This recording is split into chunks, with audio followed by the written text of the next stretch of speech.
30 अप्रैल 2025 के दिन माननीय प्रधानमंत्री नरेंद्र मोदी जी के नेतृत्व में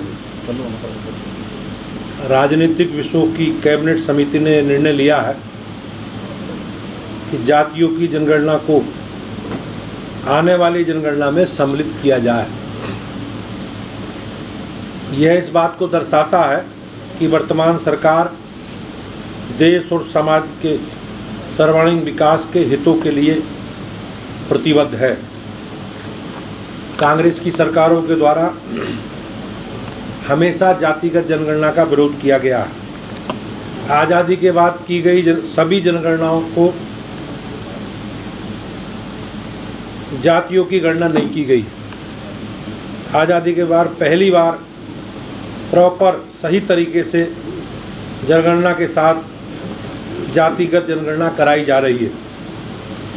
ये हमारे लिए सबके लिए एक ऐतिहासिक निर्णय है और मैं सभी उत्तर प्रदेश वासियों की ओर से माननीय प्रधानमंत्री जी को बहुत बहुत शुभकामनाएं देता हूं, उनका अभिनंदन करता हूं। भाइयों बहनों, 2010 में तत्कालीन प्रधानमंत्री दिवंगत मनमोहन सिंह जी ने लोकसभा में आश्वासन दिया था कि जाति जनगणना पर कैबिनेट में विचार किया जाएगा। तत्पश्चात मंत्रिमंडल का एक समूह का गठन भी किया गया था, जिसमें अधिकांश राजनीतिक दलों ने जाति आधारित जनगणना की संस्तुति की थी। इस समूह में शामिल केंद्रीय गृह मंत्री तत्कालीन पी चिदम्बरम ने 2011 की जनगणना में जाति को शामिल करने का विरोध किया था और कहा था जातियों की गिनती गणना में नहीं बल्कि अलग से कराई जाएगी। इसके बावजूद कांग्रेस सरकार ने जातिगत जनगणना के बजाय एक सर्वे कराना उचित समझा, जिसे सेस के नाम से जाना जाता है। इस पर 93.60 करोड़ रुपए खर्च किए गए, लेकिन जातिगत आंकड़े प्रकाशित नहीं हुए क्योंकि इसमें 8.19 करोड़ खामियां पाई गईं। 28 जुलाई 2015 को सरकार ने इस बारे में बताया था। इस सब के बावजूद कांग्रेस और इंडी गठबंधन के दलों ने जातिगत जनगणना के विषय में केवल अपने राजनीतिक विषय के लिए इसका इस्तेमाल किया। जनगणना के विषय में संविधान के अनुच्छेद 246 की केंद्रीय सूची की क्रम संख्या 69 पर अंकित है और ये केंद्र का विषय है। हालांकि कई राज्यों ने सर्वे के माध्यम से जातिगत जनगणना की है। जहां कुछ राज्यों में ये सुचारू रूप से संपन्न हुआ है, वहीं कई राज्यों ने इसे राजनीतिक दृष्टि से और गैर पारदर्शी ढंग से सर्वे किया। इस प्रकार के सर्वे में समाज में भ्रांति फैली।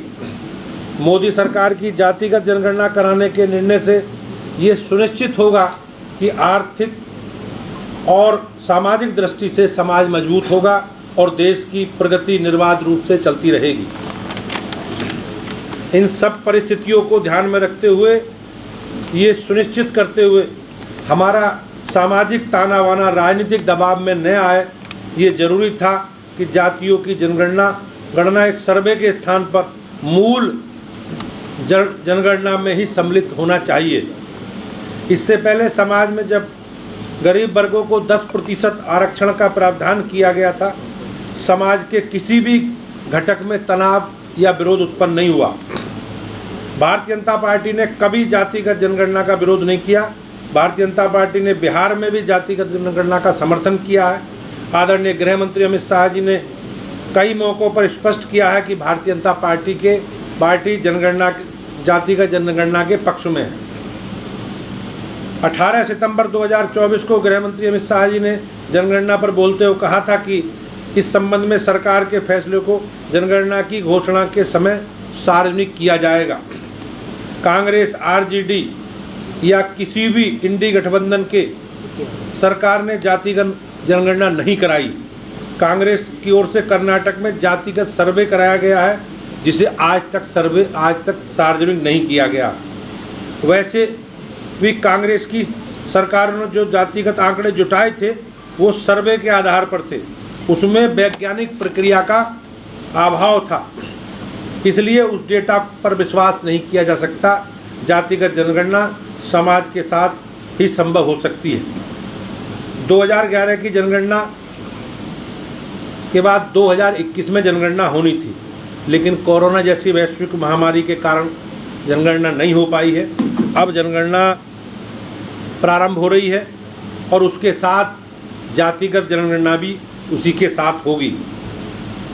संघ ने भी सितंबर 2024 में स्पष्ट किया था कि किसी समुदाय या जाति की भलाई के लिए सरकार के पास आंकड़े होने की ज़रूरत है।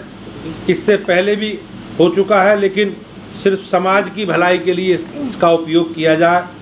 2031 तक भारत में जातिगत जनगणना होती थी। 2041 में जातिगत जनगणना के समय जाति आधारित डेटा जरूर जुटाया गया था, लेकिन उसे प्रकाशित नहीं किया गया। 2051 से 2011 तक जनगणना में हर बार अनुसूचित जाति और अनुसूचित जनजाति का ही डेटा दिया गया, ओबीसी और अन्य जातियों का नहीं। आज माननीय प्रधानमंत्री जी के नेतृत्व में सरकार ने यह ऐतिहासिक निर्णय लिया है कि आने वाली जनगणना के समय जातिगत जनगणना भी कराई जाएगी। मैं एक बार माननीय प्रधानमंत्री जी का इस ऐतिहासिक निर्णय के लिए बहुत बहुत अभिनंदन करता हूं। धन्यवाद। लेटेस्ट न्यूज अपडेट जानने के लिए सब्सक्राइब करें हमारा चैनल ईशान न्यूज नेटवर्क और हाँ, बेल आइकन दबाना मत भूलिएगा।